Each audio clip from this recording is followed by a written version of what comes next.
से करीब 5000 साल पहले समुद्र के बीच बसी थी एक भव्य नगरी, जहां बड़े बड़े 9 लाख से भी ज्यादा महल थे, जिसमें हीरे और सोने के साथ ही 7 और भी कई अमूल्य रत्नों से कारीगरी की गई थी।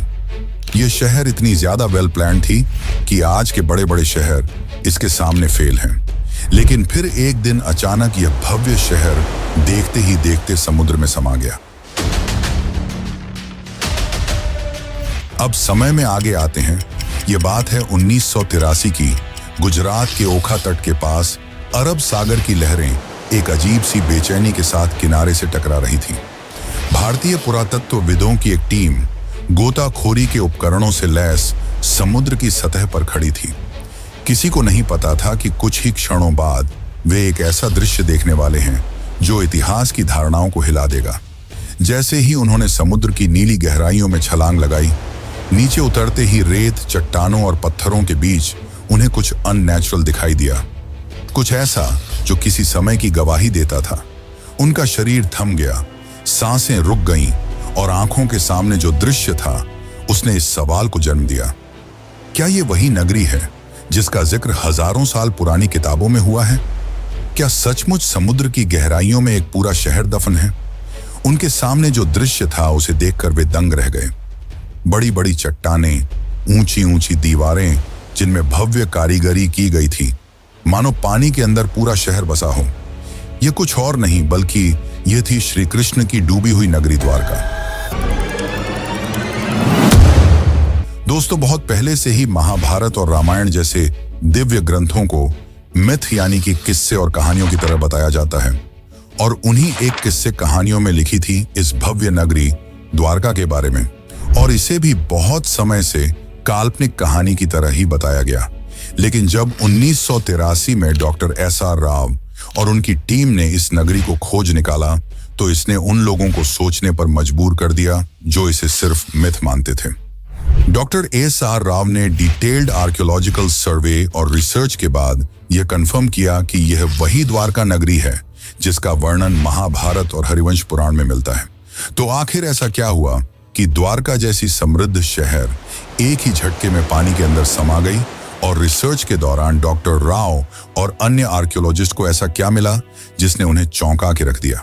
तो आज की इस डॉक्यूमेंट्री में हम जानेंगे उस द्वारका के निर्माण की कहानी जिसे समुद्र की लहरों को भी पीछे छोड़ देना पड़ा था, उस श्राप की सच्चाई जिसे सुनकर स्वर्ग तक कांप उठे थे, और उस ऐतिहासिक खोज की पूरी प्रक्रिया जिसने सदियों पुरानी पौराणिक कथाओं को जमीन या कहिए समुद्र पर लाकर रख दिया।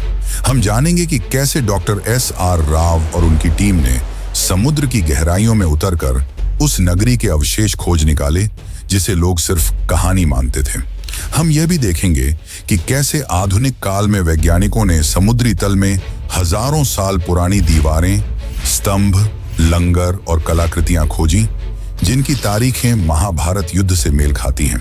तो चलिए इस रोमांचक सफर की शुरुआत करते हैं, जहां पुराण, पुरातत्व और विज्ञान मिलकर उस नगरी की कहानी सुनाएंगे जो हजारों साल पहले स्वर्णिम थी, फिर श्रापित हुई और अंत में लहरों में समा गई। लेकिन उससे पहले अगर आपको वीडियो अच्छी लग रही है तो इसे लाइक करके कमेंट में हरे कृष्णा जरूर लिखें।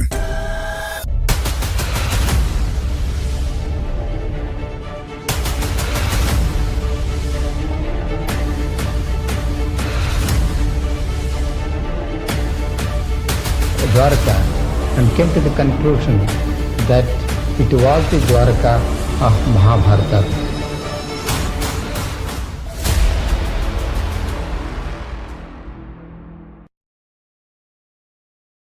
बहुत समय पहले जब मथुरा में कंस का आतंक अपनी चरम पर था, तब श्री कृष्ण ने कंस का वध कर नगरवासियों को उसके अत्याचार से मुक्त किया, जिसके बाद श्री कृष्ण मथुरा में ही बस गए।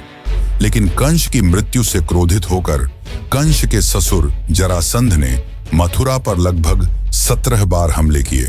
हालांकि इन हमलों में जीत श्री कृष्ण की ही हुई, पर बार बार इन हमलों से परेशान होकर श्री कृष्ण ने मथुरा छोड़कर चले जाना ही उचित समझा, और इस निर्णय ने उन्हें प्रेरित किया एक असाधारण नगरी के निर्माण करने का, जो थी द्वारका। श्री कृष्ण समुद्र तट पर गए और समुद्र देव से प्रार्थना की, हे वरुण देव, मुझे मेरी प्रजा के लिए शांति और सुरक्षा चाहिए। मुझे अपनी गोद से एक टुकड़ा भूमि दो जहां मैं एक नई नगरी बसाऊं। वरुण देव मुस्कुराए और उन्होंने श्री कृष्ण को समुद्र के बीच 12 योजन यानी कि लगभग 153.6 किलोमीटर भूमि दान में दी, जिसके बाद गॉड ऑफ आर्किटेक्ट यानी कि भगवान विश्वकर्मा को इस नगरी के भव्य निर्माण का कार्य सौंपा गया। अंततः उन्होंने इस भव्य नगरी का निर्माण संपन्न किया। महलों की ऊंचाई जैसे आकाश को छू रही थी, दीवारें सोने की थीं, फर्श चांदी के। नगर के चारों ओर विशाल द्वार थे, इसीलिए इस नगरी का नाम पड़ा द्वारका यानी द्वारों का नगर। हवाओं में सुगंधित फूलों की खुशबू थी, गलियों में मोर नाचते थे और बीचों बीच बना श्री कृष्ण का महल तो ऐसा प्रतीत होता था मानो स्वर्ग पृथ्वी पर उतर आया हो। नगर की सड़कों को इस तरह से बनाया गया था कि वे सीधे बंदरगाह तक पहुंचती थीं। समुद्र से व्यापार के लिए विशेष गोदियां बनाई गईं, जहां जहाज आसानी से आ जा सकें। शहर में जल आपूर्ति के लिए सिंचाई प्रणाली थी, जो उस काल में अत्यंत दुर्लभ मानी जाती थी। स्वच्छ जल के तालाब, हरे भरे बाग और सजे हुए बाजार इस नगरी को न केवल सुंदर बल्कि पूरी तरह आत्मनिर्भर बनाते थे। भागवत पुराण के अनुसार द्वारका में कुल 900 से अधिक भव्य महल थे, जो चंद्रकांत, हीरा, मणि और सोने से बने थे। श्री कृष्ण ने स्वयं उन महलों को अपने प्रियजनों के लिए बनवाया था। बलराम, रुक्मिणी, सत्यभामा, जाम्बवती और अन्य रानियों के लिए अलग अलग राजमहल। ये महल न सिर्फ वास्तुकला का चमत्कार थे, बल्कि अध्यात्म और भक्ति का प्रतीक भी। लेकिन यह अंत नहीं था। अब शुरू होने वाला है वो अध्याय जिसने द्वारका को कालातीत बना दिया। एक ऐसा नगर जिसे स्वयं भगवान ने बसाया, देवताओं ने सजाया और समय ने इतिहास में दर्ज कर दिया। लेकिन जहां निर्माण होता है, वहीं विनाश भी इंतजार करता है। द्वारका की यह स्वर्ण गाथा आगे चलकर एक ऐसे श्राप की छाया में डूबेगी जिसकी कल्पना तक किसी ने न की थी। महाभारत का युद्ध समाप्त हो चुका था। धूल में लथपथ योद्धाओं के शव, बिखरे हुए अस्त्र शस्त्र और खून से लाल धरती, कौरवों का विनाश हो चुका था। अपने पुत्रों की यह दशा देखकर गांधारी काफी क्रोधित हो गई। उनका मानना था कि यदि श्री कृष्ण चाहते तो यह युद्ध होता ही नहीं, परंतु उन्होंने ऐसा नहीं किया। जिससे क्रोधित होकर गांधारी ने श्री कृष्ण को श्राप दिया कि जिस प्रकार मेरे वंश का विनाश हुआ है, ठीक उसी प्रकार तुम्हारे भी वंश का विनाश हो जाएगा। इस श्राप ने यदुवंश के विनाश की नींव रख दी। लेकिन एक और कारण है जिसके चलते द्वारका का विनाश हुआ। दरअसल एक समय की बात है, द्वारका के पास एक स्थल जिसका नाम पिंडारक था, वहां एक दिन प्रमुख ऋषिगण पधारे। इनमें विश्वामित्र, वशिष्ठ, नारद, कण्व, दुर्वासा जैसे महान ऋषि मुनि उपस्थित थे। उन ऋषियों को देख श्री कृष्ण के पुत्र सांब और उसके कुछ मित्रों ने मिलकर शरारत करने की सोची। सांब ने एक गर्भवती स्त्री का रूप धारण कर लिया और उन ऋषियों के पास पहुंचे। इस बात से अनजान कि वे ऋषि कोई साधारण साधु संत नहीं, बल्कि त्रिकालदर्शी थे, जिन्हें सब कुछ मालूम था। सांब और उसके मित्र उनके निकट गए और उनकी तपस्या भंग कर ऋषियों से अपने होने वाले बच्चे के बारे में पूछने लगे। अपना इस तरह अपमान होता देख मुनिगण गुस्सा हो गए और उन्होंने सांब को यह श्राप दिया कि तुम एक लोहे के मुशल को जन्म दोगे जो यदुवंश के विनाश का कारण बनेगी। सांब और उनके साथी भयभीत हो उठे। उन्होंने माफी मांगी, पर अब कुछ नहीं हो सकता था। कुछ दिनों बाद वही हुआ जो भविष्यवाणी की गई थी। जब सांब सुबह उठा तो उसके कपड़ों में एक भारी भरकम मुशल मिला। यह दृश्य देख यदुवंशी चिंतित हो उठे और जब यह बात श्री कृष्ण के नाना राजा उग्रसेन को पता चली तो उन्होंने मुशल के छोटे छोटे टुकड़े कर समुद्र में फेंकने का आदेश दिया। और जैसे ही यह टुकड़े समुद्र में फेंके गए, एक विशाल मछली ने वह टुकड़े खा लिए। कुछ समय बाद जब कुछ मछुआरों ने उस मछली को पकड़ा और जब उसे काटा गया तो उसके पेट से लोहे के टुकड़े निकले। उन मछुआरों ने वह टुकड़े एक जरा नामक शिकारी को बेच दिए। अब वह शिकारी इन टुकड़ों से अपनी तीर बना रहा था और दूसरी ओर द्वारका में स्थिति धीरे धीरे खराब होने लगी थी। गांधारी के श्राप का असर दिखाई देने लगा था। जैसे जैसे समय बीतता गया, यदुवंश के लोगों में अहंकार बढ़ता गया। भोग विलास, मदिरा और दुराचार ने धर्म और मर्यादा का स्थान ले लिया था। नैतिकता समाप्त हो चुकी थी। फिर एक दिन, जिसे आज भी प्रभास त्रिकाल के नाम से जाना जाता है, यदुवंश के वीरों ने समुद्र किनारे एक उत्सव आयोजित किया। शराब, घमंड और गाली गलौच ने मिलकर उस उत्सव को युद्ध भूमि में बदल दिया। वे आपस में ही लड़ने लगे। जिन हथियारों से उन्होंने युद्ध जीते थे, उन्हीं से वे एक दूसरे को मारने लगे। श्री कृष्ण समझ चुके थे कि अब विनाश निकट है, जिसके पश्चात वे वन की ओर चल पड़े और वहां एक वृक्ष के नीचे विश्राम करने लगे। तभी वहां वह शिकारी पहुंचा जिसने उस मुशल के टुकड़े से तीर बनाए थे।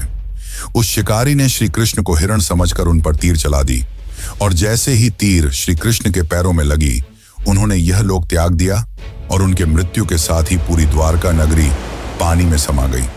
इस प्रकार द्वारका का वह वैभवशाली अध्याय समाप्त हुआ। वह नगर जिसे स्वयं भगवान ने बसाया था, जिसने एक युग देखा था, अब रह गया केवल शास्त्रों के पन्नों में और समुद्र की खामोशी में छिपी एक अमर स्मृति के रूप में। लेकिन क्या यह अंत है? क्या हुआ श्री कृष्ण के मृत्यु के पश्चात, और क्यों श्री कृष्ण आज भी जिंदा हैं? अर्जुन ने क्या भूमिका निभाई? ये सब जानने से पहले हम ये जान लेते हैं कि आज के समय में कहानी कही जाने वाली द्वारका नगरी को कैसे खोज निकाला गया, और क्या सच में यह वही द्वारका नगरी है जो श्री कृष्ण ने बनवाई थी? तो चलिए अब जानते हैं इसका असली इतिहास और रहस्य। लेकिन उससे पहले, अगर आपको यह वीडियो ज्ञानपूर्वक लग रही है तो इसे अपने दोस्तों, रिश्तेदारों और अन्य भक्तों को जरूर शेयर करें। बहुत लंबे समय तक द्वारका को सिर्फ एक पौराणिक नगरी माना जाता था। श्रीमद् भागवत पुराण, विष्णु पुराण, हरिवंश पुराण और महाभारत में इसके भव्य विवरण तो थे, लेकिन भौगोलिक रूप से यह कहां थी, यह रहस्य बना हुआ था।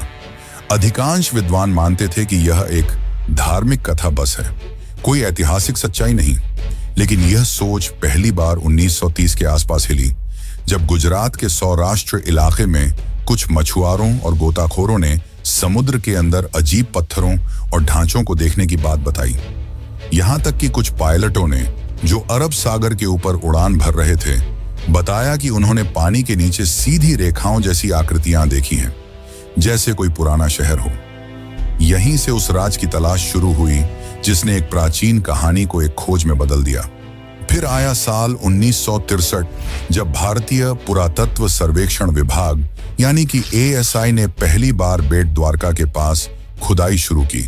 ये वही इलाका था जिसे स्थानीय लोग सदियों से भगवान श्री कृष्ण की नगरी मानते आए थे। खुदाई में वहां से कई प्राचीन बर्तन, मूर्तियां और पक्के ढांचे मिले। इससे ये तो साबित हो गया कि यह जगह काफी पुरानी है, लेकिन इससे द्वारका की असली पहचान अभी भी पूरी तरह साफ नहीं हुई थी। इसके कुछ साल बाद 1970 के दशक में एक और बड़ा सुराग मिला। जामनगर के सरकारी रिकॉर्ड में एक प्राचीन ताम्रपत्र का जिक्र था, जो करीब 6ठी शताब्दी का बताया गया। यह ताम्रपत्र सिंधदत्य नाम के राजा से जुड़ा था और उसमें साफ साफ लिखा था कि यहाँ भगवान श्री कृष्ण निवास करते थे। यह ऐसा पहला ऐतिहासिक दस्तावेज था जिसमें धर्म और इतिहास आपस में जुड़ते नजर आए। इससे इतिहासकारों को पहली बार यह लगा कि द्वारका सिर्फ एक कल्पना नहीं, बल्कि शायद एक खोया हुआ सच है। इसके बाद इस खोज को सही दिशा दी SR राव ने। वे ASI के वरिष्ठ अधिकारी थे और भारत के शुरुआती समुद्री पुरातत्वविदों में से एक माने जाते हैं। उन्हें महाभारत और पुराने ग्रंथों की बातों पर भरोसा था। उन्होंने उन विवरणों की तुलना आधुनिक समुद्री नक्शों से की और पाया कि अगर द्वारका सच में कभी बसी थी तो वह गुजरात के पश्चिमी तट पर ही रही होगी।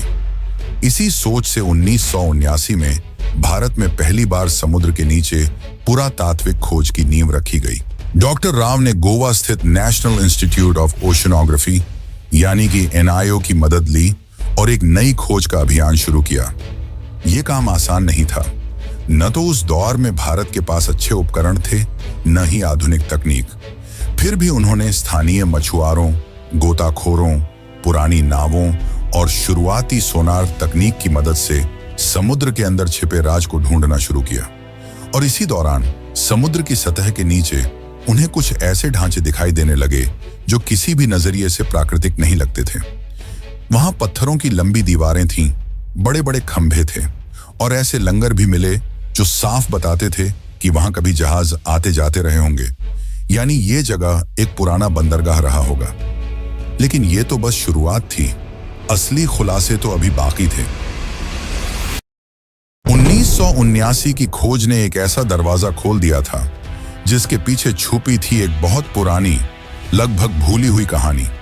अब 1980 का दशक उस कहानी को सच साबित करने की जिद बन चुका था, और इस जिद की सबसे बड़ी वजह थे डॉक्टर S.R. राव।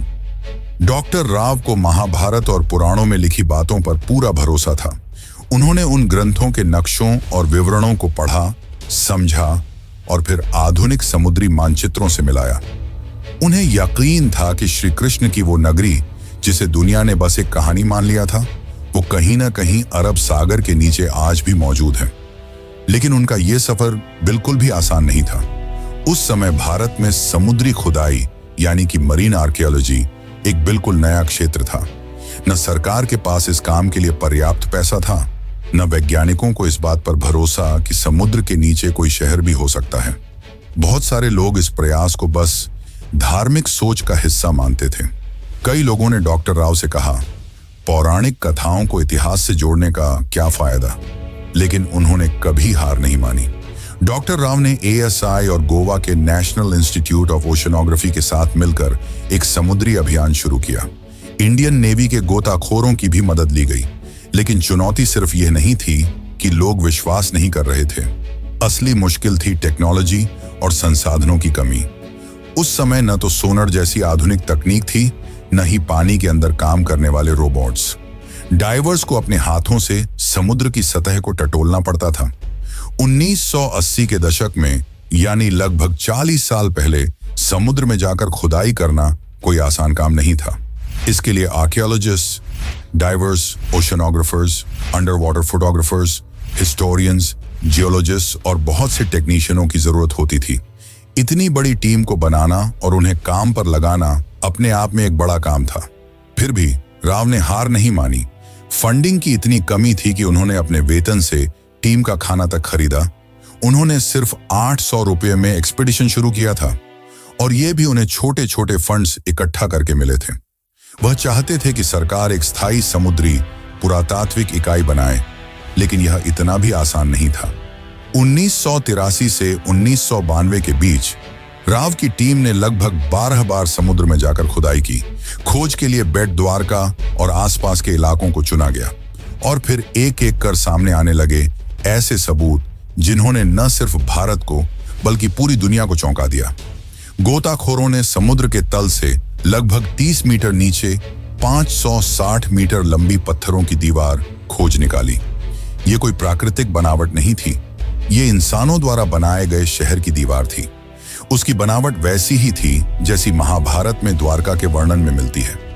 फिर मिले 30 से भी ज्यादा पत्थर के खंभे, जो शायद किसी महल या भवन का हिस्सा रहे होंगे। ऐसे लंगर यानी कि एंकर्स मिले, जिनसे पता चलता था कि वहां से नौकाएं चला करती थीं। कुछ 3 छेद वाले एंकर भी मिले, जो उस समय की एडवांस नेविगेशन को दिखाते थे। इसके अलावा सील, लोहे और पीतल की वस्तुएं और मिट्टी के बर्तन भी मिले। इनकी कार्बन डेटिंग और थर्मोलुमिनेसेंस डेटिंग से पता चला कि यह चीजें 1500 ईसा पूर्व से लेकर 3000 ईसा पूर्व के बीच की हैं। और तो और एक बर्तन तो 9000 साल पुराना निकला, जिसने वैज्ञानिकों को भी हैरान कर दिया। परंतु दुनिया भर के बहुत सारे इतिहासकारों ने इसे मानने से इनकार कर दिया। उन्हें यह एक माइथ रिवाइवल यानी सिर्फ धर्म को प्रचारित करने की कोशिश लगी। लेकिन डॉक्टर राव का जवाब साफ था, मैं ग्रंथों को धार्मिक किताबें नहीं, ऐतिहासिक दस्तावेज मानता हूं। जब रोम, एथेंस और बाबुल जैसे शहरों की खुदाई हो सकती है, तो द्वारका की क्यों नहीं? साल 1990 आते आते टीम को 500 से ज्यादा आर्टिफैक्ट्स, एंशिएंट हार्बर वॉल्स और एक सुनियोजित शहर के संकेत मिल चुके थे। अब यह बात लगभग तय हो गई थी। द्वारका कोई कल्पना नहीं, वह एक असली, समृद्ध और व्यवस्थित सभ्यता थी जो समुद्र में समा गई। लेकिन अभी तो सिर्फ सतह खुली थी। असली राज तो समुद्र के और अंदर छुपा था, और वहीं से शुरू होता है अगला अध्याय। 1990 तक डॉक्टर S.R. राव और उनकी टीम ने साबित कर दिया था कि द्वारका सिर्फ एक पौराणिक कथा नहीं, बल्कि एक डूबी हुई सच्ची सभ्यता थी। लेकिन अब जरूरत थी और भी ठोस वैज्ञानिक सबूतों की, ताकि दुनिया भी मान ले कि भगवान श्री कृष्ण की द्वारका असली थी और वाकई समुद्र में समा गई थी। इन सबूतों से यह तो साबित हो गया था कि द्वारका सिर्फ किस्से कहानियों में नहीं बल्कि सच में थी और काफी ज्यादा वेल प्लान थी। लेकिन उस समय फंडिंग की कमी की वजह से इसके रिसर्च को रोक दिया गया। फिर साल 2001 में इस दिशा में एक बहुत बड़ा कदम उठाया गया। भारतीय पुरातत्व सर्वेक्षण और NIOT यानी कि national institute of ocean technology ने मिलकर एक बड़ा वैज्ञानिक अभियान शुरू किया। जगह चुनी गई कच्छ की खाड़ी और बेट द्वारका का इलाका। इस बार अभियान में सिर्फ पुरातत्वविद ही नहीं बल्कि समुद्र वैज्ञानिक, भूगर्भ शास्त्री, नौसेना के गोताखोर, सोनार तकनीक के विशेषज्ञ और इंटरनेशनल कार्बन डेटिंग लैब्स भी जुड़े थे। इस खोज की कमान संभाली थी डॉक्टर आलोक त्रिपाठी, जो ASI के समुद्री पुरातत्व निदेशक थे, और उनके साथ थे डॉक्टर राजीव निगम, जो उस समय CSIR के मरीन साइंस प्रमुख के रूप में काम कर रहे थे। इस बार की खोज पहले से अलग थी। ये हाईटेक थी। इसमें अब सिर्फ आंखों से नहीं बल्कि मशीनों से खोज की जा रही थी। 2001 से 2007 तक समुद्र के अंदर का पूरा हाइड्रोग्राफिक सर्वे किया गया। एडवांस सोनार और सब बॉटम प्रोफाइलर जैसे मॉडर्न उपकरणों से समुद्र की परतों का डिजिटल नक्शा बनाया गया। वैज्ञानिकों ने करीब 40,000 वर्ग मीटर का समुद्र का हिस्सा स्कैन किया और जो मिला उसने सबको हैरान कर दिया। समुद्र की गहराई में मिले ये बहुत बड़े चौकोर पत्थर के ब्लॉक, जो किसी नगर की नींव जैसे लगते थे। चूना पत्थर यानी कि लाइमस्टोन के टुकड़े, जो शायद किसी शानदार इमारत के अवशेष थे। टेराकोटा सील्स, जिन पर पुराने चिन्ह बने थे। पुराने लंगर जो बताते थे कि यहाँ कोई एंशिएंट बंदरगाह था। साथ ही नाली और सिंचाई व्यवस्था, जो दिखाती थी कि उस समय का शहर कितनी सोच समझकर बसाया गया था। अब बारी थी सबसे बड़े टेस्ट की, कार्बन डेटिंग की। सभी आर्टिफैक्ट्स को भारत और विदेश की प्रयोगशालाओं में भेजा गया और जब नतीजे आए तो वैज्ञानिकों और इतिहासकारों को भी झटका लगा। कई चीजें करीब 9,000 साल पुरानी निकली, यानी ये तो हड़प्पा सभ्यता से भी पहले की थी। कुछ टुकड़ों की उम्र 5,000 साल तक पुरानी पाई गई, जो महाभारत और द्वापर युग से मेल खाती है। डॉक्टर राजीव निगम ने कहा कि महाभारत में लिखा है कि द्वारका समुद्र से निकाली गई जमीन पर बसी थी और भूगर्भ शास्त्रियों की रिपोर्ट से भी यही पता चला कि समुद्र ने बाद में उसी जमीन को वापस निगल लिया। सोनर मैपिंग से यह भी पता चला कि जैसे जैसे समुद्र का स्तर बढ़ा, मंदिर और घर धीरे धीरे आगे खिसकते गए। यानी यह एक धीमा और क्रमिक डुबाव था, अचानक नहीं। AK सिन्हा, ASI के निदेशक ने बताया कि जमीन और समुद्र दोनों जगहों से जो अवशेष मिले हैं, उनके आकार, डिजाइन और बनावट में काफी समानता है, जो ये साबित करता है कि ये सब एक ही समय और संस्कृति से जुड़े थे। फिर आया साल 2007, जब नौसेना और ASI ने मिलकर तीसरा सबसे बड़ा अंडर वाटर एक्सकवेशन शुरू किया। पंचकुई बीच के पास से शुरू हुई इस खुदाई में लगभग 2 नॉटिकल मील के दायरे में फैली हुई मंदिरों की दीवारें, महल के खंडहर और जल निकासी प्रणाली मिली। यही वो पल था जब पहली बार दुनिया ने माना, द्वारका कोई कल्पना नहीं बल्कि एक सच है, एक पूरी सभ्यता जो समुद्र में समा गई। लेकिन फिर भी एक सबसे बड़ा सवाल बाकी रह गया, आखिर द्वारका डूबी क्यों? इसका धार्मिक दृष्टिकोण से तो हमने उत्तर जान लिया, अब जानते हैं वैज्ञानिक दृष्टिकोण से, और साथ ही जानेंगे आज के समय की द्वारका के बारे में। तो बने रहिए, क्योंकि हम जो आपको बताने वाले हैं वो आपको चौंका कर रख देगा। 2007 की खोजों ने यह साबित कर दिया था कि समुद्र की गहराइयों में कोई आम चीजें नहीं बल्कि एक पूरी बसी हुई और समृद्ध नगरी है। लेकिन एक सवाल अब भी रह गया था, आखिर ये नगर डूबा कैसे? क्या वाकई ये कोई श्राप था जैसा ग्रंथों में लिखा है, या फिर इसके पीछे कोई प्राकृतिक और वैज्ञानिक वजह थी? इन सवालों के जवाब ढूंढने के लिए वैज्ञानिकों ने रुख किया ओशनोग्राफी यानी कि समुद्र विज्ञान और जियोलॉजी यानी कि भूगर्भ शास्त्र की ओर। अब तक जो मिला था वो सब प्रमाण तो थे, लेकिन अब जरूरत थी समय को मापने की, ये जानने की कि जब द्वारका बसी थी तब समुद्र में ऐसा क्या हुआ जो वो सब कुछ निगल गया। इस पूरे शोध का आधार बना सी लेवल राइज थ्योरी। अमेरिका की SSCSM यूनिवर्सिटी के प्रोफेसर रेंस ने एक अध्ययन किया जिसमें अरब सागर के सी लेवल को 20,000 सालों के डेटा के जरिए ट्रैक किया गया था। इस रिसर्च के मुताबिक 9,000 साल पहले यानी करीब 11,000 साल पहले समुद्र का स्तर आज के मुकाबले 25 मीटर नीचे था। 5,000 ईसा पूर्व के बीच समुद्र अचानक बहुत तेजी से कई मीटर तक ऊपर उठ गया। वैज्ञानिक मानते हैं कि यह घटना किसी सुनामी या समुद्री आपदा का संकेत देती है। और यह सिर्फ अरब सागर में नहीं हुआ। जब वैज्ञानिकों ने दुनिया के बाकी हिस्सों से मिले सी लेवल डेटा से इस जानकारी की तुलना की तो कैरेबियन द्वीप, इंडोनेशिया और दक्षिण अमेरिका जैसी जगहों पर भी उस दौर में बड़ी बड़ी समुद्री हलचलें और सुनामी के सबूत मिले। इसका मतलब था कि यह घटना सिर्फ भारत तक सीमित नहीं थी, बल्कि पूरी दुनिया में उस समय कुछ बड़ा हो रहा था। और ठीक इसी समय महाभारत के अनुसार श्री कृष्ण ने पृथ्वी का त्याग किया था और कलियुग की शुरुआत हुई थी। अब सारे वैज्ञानिक और ऐतिहासिक सबूत एक ही तरफ इशारा कर रहे थे। द्वारका का डूबना कोई कल्पना नहीं, बल्कि एक सचमुच की ऐतिहासिक घटना थी जिसमें प्राकृतिक आपदा, समय का चक्र और शायद कर्मों की प्रतीकात्मक कहानी सब एक साथ जुड़ गए थे। और फिर आया साल 2024 जब भारत सरकार ने इस पूरे रहस्य को दुनिया के सामने लाने का फैसला किया। 25 फरवरी 2024 को प्रधानमंत्री नरेंद्र मोदी खुद गुजरात के पंचकुई बीच पहुंचे। उनके साथ थी भारतीय नौसेना, ASI, NIOT और वैज्ञानिकों की एक टीम जो स्कूबा डाइविंग से समुद्र की गहराइयों में जाने वाली थी, वहीं जहां श्री कृष्ण की नगरी कभी खड़ी थी। ये कोई आम डाइव नहीं थी, ये इतिहास से साक्षात्कार था।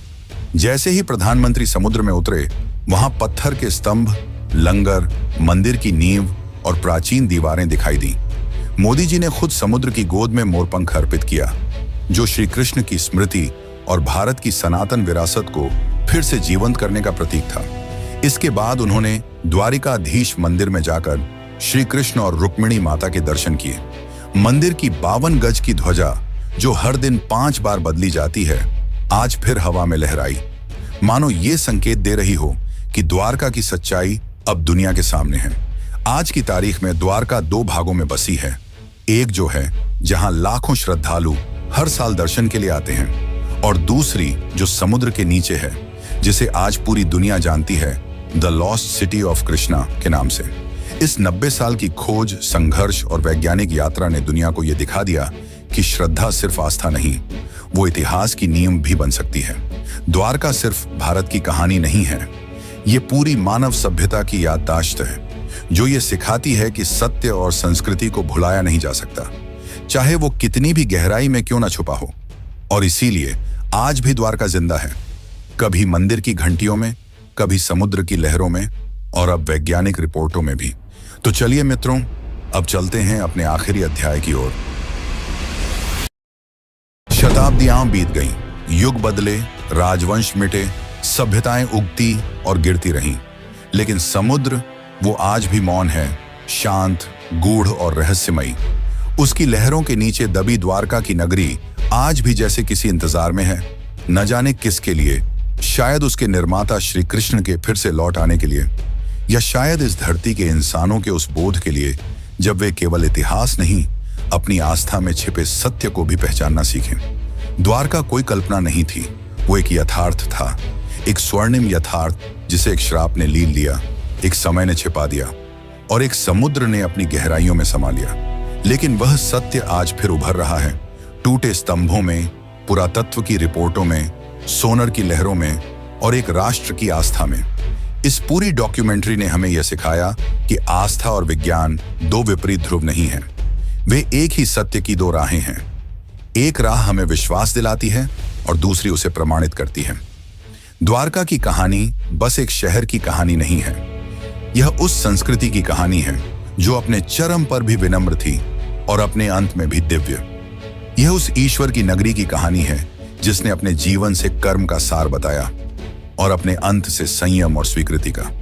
और जब अगली बार आप समुद्र की लहरों को देखें, जरा ठहरिएगा, शायद किसी अगाध गहराई से आपको कोई बांसुरी की धुन सुनाई दे।